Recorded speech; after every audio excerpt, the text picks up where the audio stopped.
2025 में वो कौन सी मूवी रही जो हिट हुई? इस लिस्ट में सबसे पहला नाम जो मेरे जहन में आता है वो है सैयारा।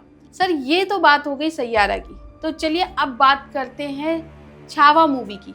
बट न्यूमरोलॉजी के अकॉर्डिंग ये छोटी छोटी चीजें थी जिसके कारण Chhaava was a blockbuster of this year. यानी छावा के रिलीज होने में न्यूमरोलॉजी का बहुत बड़ा हाथ है। बिल्कुल, ये मेरी राय है।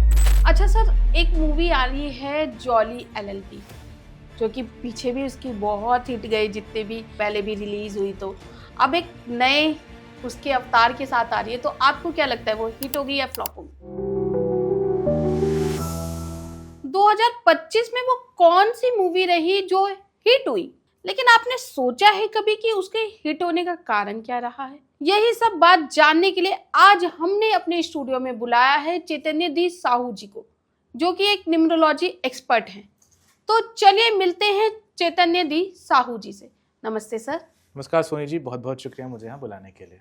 सर 2025 में बहुत सी मूवीज रिलीज हुई, लेकिन उसमें से कुछ ही मूवी है जो हिट रही, इसका कारण क्या रहा? सोनी जी देखिए, जैसे कोई भी साल है, चाहे वो 2025 हो, 2024 हो, कोई भी साल हो, साल में इतनी मूवीज रिलीज होती है।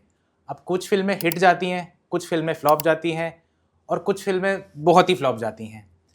अगर मैं इसको न्यूमरोलॉजी से जोड़ूं कि कुछ फिल्में क्यों हिट गई या कौन सी वो फिल्म थी जो हिट गई और उसका न्यूमरोलॉजी से क्या कनेक्शन है, तो इस लिस्ट में सबसे पहला नाम जो मेरे जहन में आता है वो है सैयारा।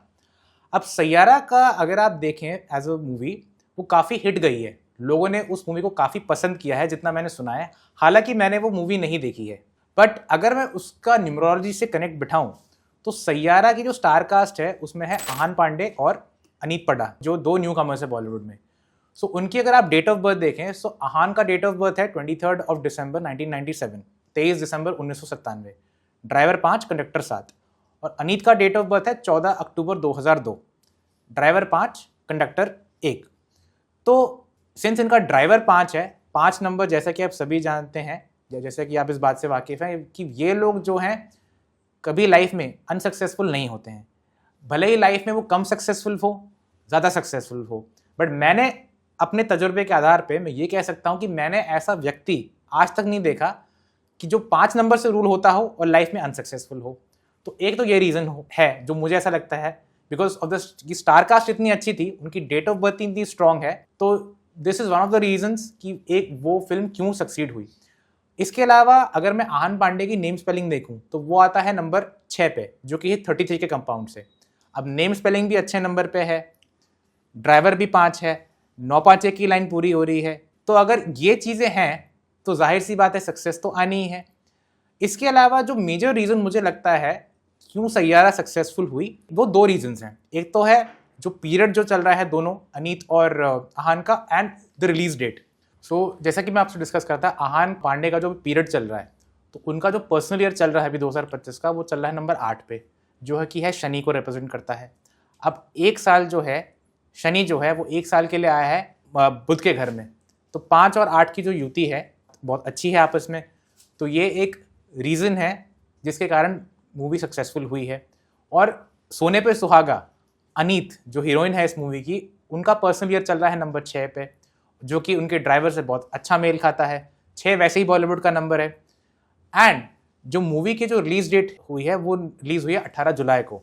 18 का अगर आप टोटल करते हैं तो वो आता है नंबर 9 पे, जो इनके ड्राइवर से बहुत कंपैटिबल है। तो डिस्पाइट द फैक्ट कि इन लोगों ने बहुत मेहनत करी है इस फिल्म को सक्सेसफुल बनाने में, बट कहीं ना कहीं मुझे लगता है कि न्यूमरोलॉजी का भी योगदान है इस सक्सेस को और बेहतर करने में, या इस सक्सेस को 4 चांद लगाने में। मेरे ख्याल से जो मुझे लगता है कि न्यूमरोलॉजी के साथ साथ एक लव स्टोरी का होना भी बहुत काम कर रहा है, क्योंकि सैयारा में लव स्टोरी थी और आई थिंक लव स्टोरी बहुत टाइम बाद आई है, इसलिए भी शायद लोगों को पसंद आई। बिल्कुल हो सकता है। सर ये तो बात हो गई सैयारा की, तो चलिए अब बात करते हैं छावा मूवी की, जो कि बहुत हिट गई है। उसका क्या कारण रहा है न्यूमरोलॉजी के अकॉर्डिंग? छावा मूवी को अगर मैं देखूं तो ये बहुत ही एक ब्लॉकबस्टर मूवी गई है इस साल की, one of the blockbusters of 2025।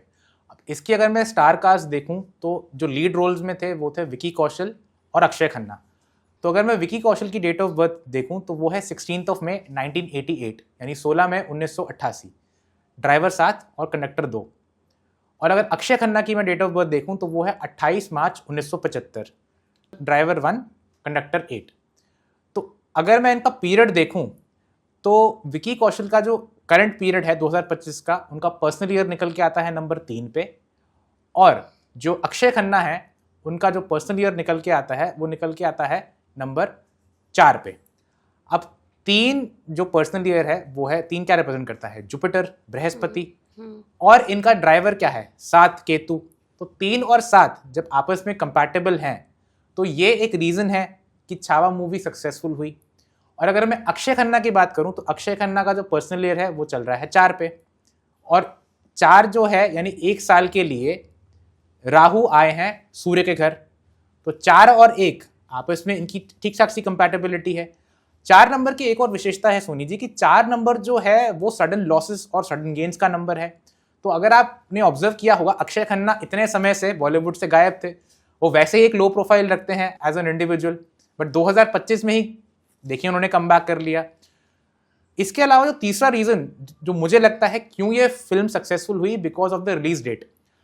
Chhaava की अगर आप रिलीज डेट देखें तो वो रिलीज हुई थी इस साल 14 फरवरी को। 14 फरवरी, 14 का टोटल अगर आप करते हैं तो वो आता है नंबर 5 पे। तो अगर आप ये चीज देखें, दोनों जो लीड एक्टर्स थे उनका पीरियड अच्छा चल रहा है, मूवी एक अच्छे दिन पे रिलीज हुई है, तो ये कुछ रीजंस हैं जिसके कारण छावा मूवी ब्लॉकबस्टर गई है।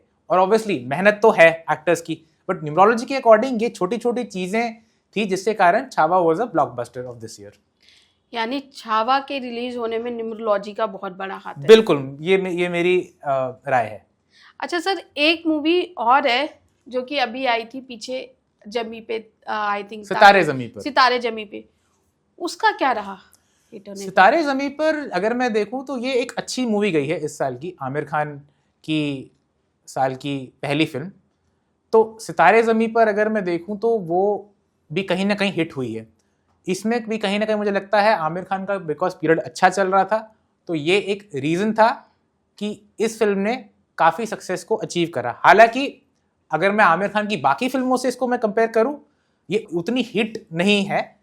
मतलब जिस लेवल पे अगर आप देखें तारे ज़मीं पर या 3 इडियट्स, उस लेवल की हिट नहीं गई है, बट फिर भी इस साल सितारे ज़मीं पर लोगों के द्वारा काफ़ी पसंद की गई है। तो आमिर खान का अगर जब मैं करंट पीरियड निकालूं 2025 का, उनका पर्सनल ईयर निकल के आता है नंबर 8 पे, सेम जैसे आहान का था। तो ये एक कारण हो सकता है कि सितारे ज़मीं पर सक्सेसफुल हुई। अच्छा सर, एक मूवी आ रही है जॉली एलएलबी, जो कि पीछे भी उसकी बहुत हिट गई, जितनी भी मतलब वो पहले भी रिलीज हुई, तो अब एक नए उसके अवतार के साथ आ रही है। तो आपको क्या लगता है, वो हिट होगी या फ्लॉप होगी?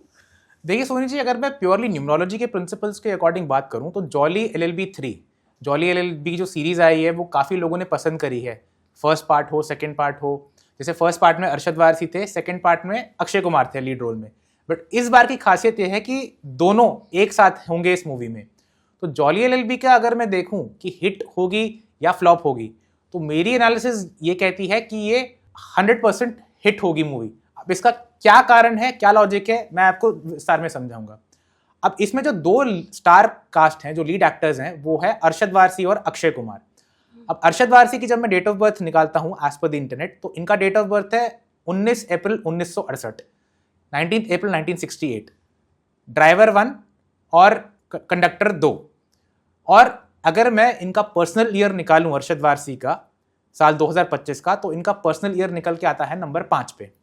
और अक्षय कुमार की अगर मैं डेट ऑफ बर्थ निकालूं तो वो है 9 सितंबर 1967, यानी कि 9 सितंबर 1967। उनका ड्राइवर 9 और कंडक्टर 5। तो पर्सनल ईयर जो अरशद वारसी का है बहुत ही फेवरेबल है, 5 है। 5 क्या दर्शाता है? अनएक्सपेक्टेड गेन्स, चेंज का नंबर है। तो 19 का अगर आप टोटल करते हैं तो वो निकल के आता है नंबर 1 पे। अब 1 जो अगर आप देखें तो वो अरशद वारसी के लिए और अक्षय कुमार दोनों के लिए फेवरेबल नंबर है। 1 और 1 की अच्छी कंपैटिबिलिटी है और 19 की भी अच्छी कंपैटिबिलिटी है। प्लस अरशद वारसी का जो पीरियड है वो इस टाइम बहुत ज़बरदस्त है, 5 पर्सनल ईयर 5 है। तो मुझे ऐसा लगता है कि इन रीजंस के बेसिस पे जॉली एलएलबी एक हिट साबित हो सकती है। एंड अगर ये होगा तो मैं सरप्राइज नहीं होऊंगा। चैतन्य जी, यानी बॉलीवुड इंडस्ट्री में इस बार जितनी भी मूवी सुपर डुपर हिट हुई है, उनका हिट होना पहले से तय था न्यूमरोलॉजी के अकॉर्डिंग। सही बोल रही हूँ ना मैं? बिल्कुल बिल्कुल। देखिए, न्यूमरोलॉजी को अगर आप देखें, बॉलीवुड इंडस्ट्री बहुत टाइम से न्यूमरोलॉजी को बहुत रिगरसली फॉलो करती हैं। बट हाँ, एक डिस्क्लेमर मैं यहाँ ज़रूर देना चाहूँगा आपके दर्शकों को कि बिना मेहनत के, बिना कर्म के कुछ नहीं होता है। जब तक आप मेहनत नहीं करेंगे, आप सही दिशा में एफर्ट नहीं डालेंगे, आपको सक्सेस नहीं मिलेगी।